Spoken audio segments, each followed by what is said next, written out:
let's go to something else. The Big Ten and some of the other NCAA members probably going to come up with a decision saying that should freshmen compete in football or basketball, or should they sit their freshman year? Ty, what are your thoughts about this?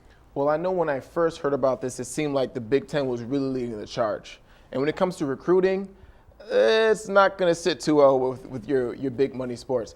Now, if this is going to be across the board in the NCAA, at least every single school will be affected. I mean, one thing you got to do is keep it fair across the board. But again, it's going to limit, these players, especially these 5-star, these 4-star players from playing. But there's an out in basketball, because if I'm a phenom, I'm just going to go overseas to Europe.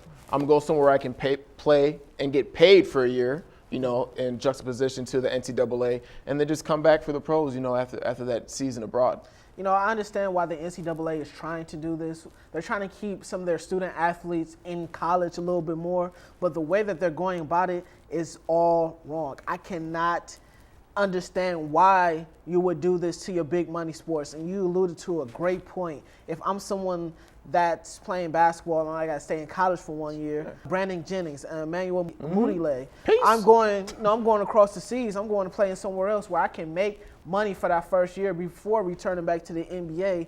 And as I was listening to ESPN and listening to other analysts, especially Jay Billis, he brought up a very great point. Why is it only basketball and football where the freshmen have to sit and not across the board? What is the common theme and the common denominator?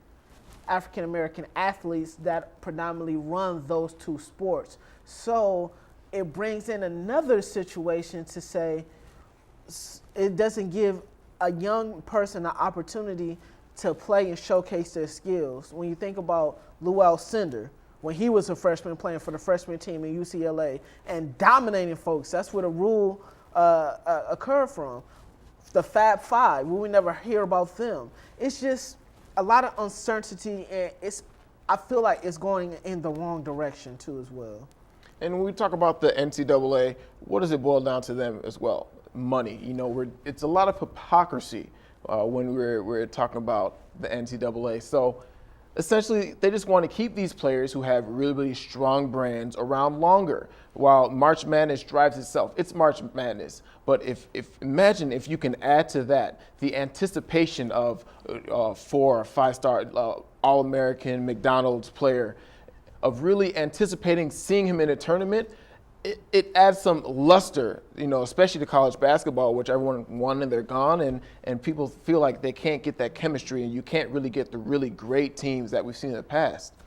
It's a touchy situation. I see why the NCAA is doing it, but I still feel like it's a terrible rule and terrible idea for them to do so. Like you said, if I'm someone that's playing basketball, why even go to college?